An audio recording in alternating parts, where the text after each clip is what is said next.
Get ready. 10 seconds. 5 seconds. Start. In our strategy of development, we want growth and greater equality. We want to prevent concentration of economic powers. That is why we must help the public sector as well as the cooperative sector to grow both absolutely and in relation to the private sector. Cooperatives combine the good points of both the public sector and the private sector. They give a voice and sense of participation to the ordinary man. They are based on voluntary union and democratic control. At the same time, they can take full advantage of modern large scale management. If I may say so, the cooperative way is a civilized way of working, providing as it does the means of diminishing large scale ownership by individuals and groups, but without sacrificing the advantages of big units essential for the application of modern science and technology.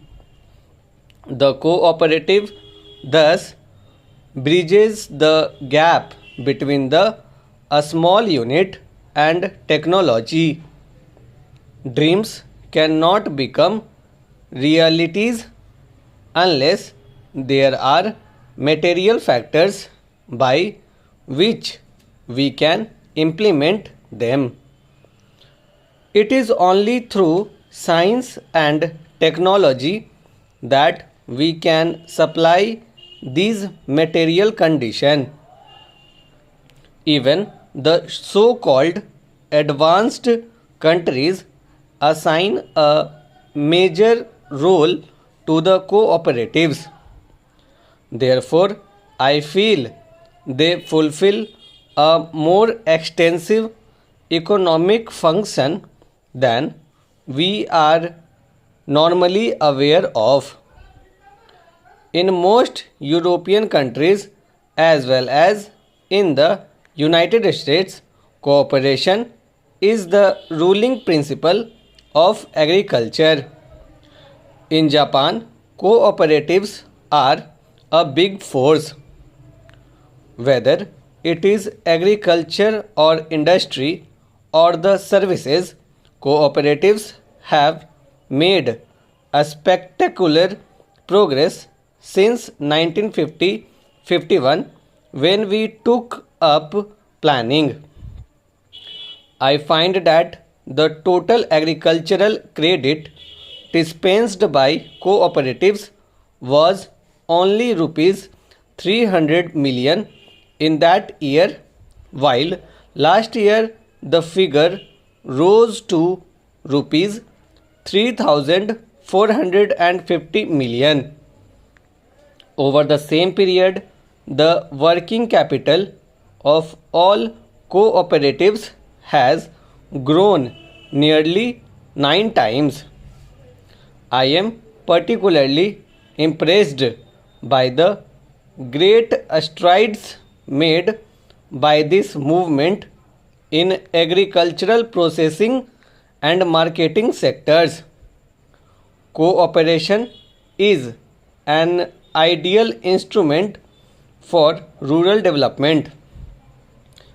In the Government of India, cooperation is part of the same ministry which looks after agriculture, community development and food.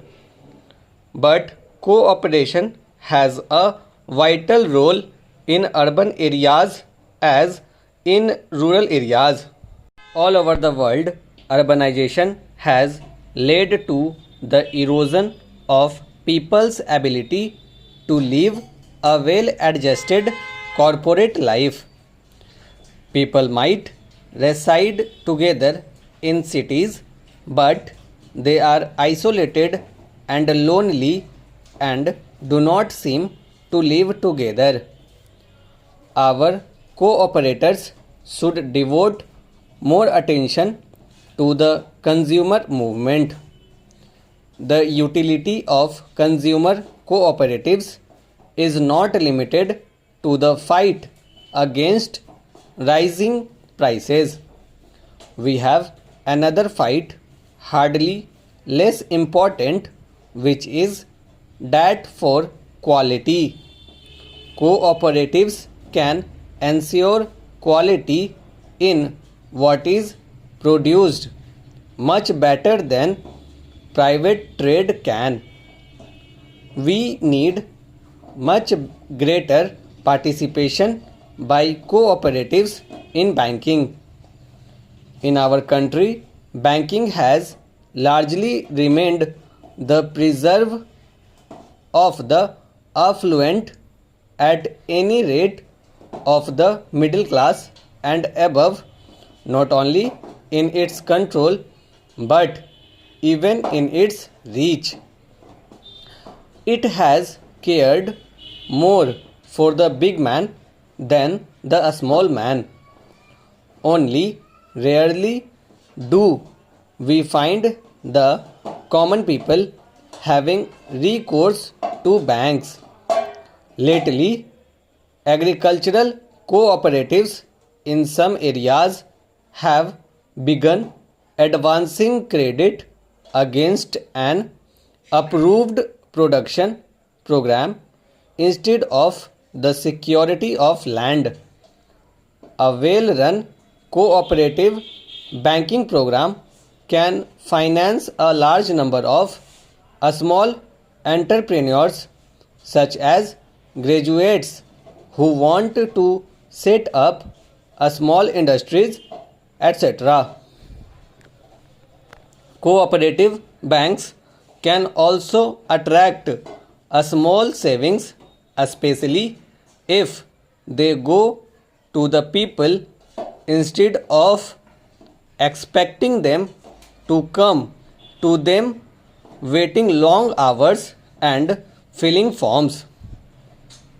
I believe some banks in western and southern India have already made a beginning on these lines.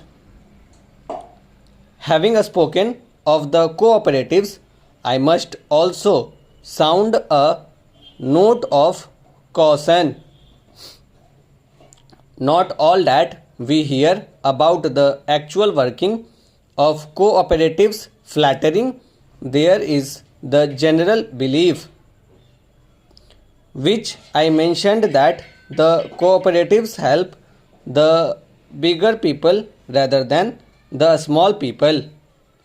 Such a state affairs would defeat the very purpose of the cooperative movement. Secondly, our cooperatives seem to have become far too dependent on financial aid from the government. This is a negation of the basis of cooperation, which is self-help and self-reliance. Thirdly, there is also a widely prevalent feeling that cooperatives are too mixed up with politics. I find that you are discussing how to de-officialize the movement. I find that you also discuss how to depoliticalize it. The history of the cooperative movement is India of the late 60 years shows that wherever the movement is strong, it is due to the selfless work of dedicated individuals who have steadily resisted the temptation of politics. They have regarded cooperation as an alternative form of serving the people. There is great need in the country today in every walk of life for selfless people. It is more so in the cooperative movement. Cooperation enshrines the principle that the social good is supreme.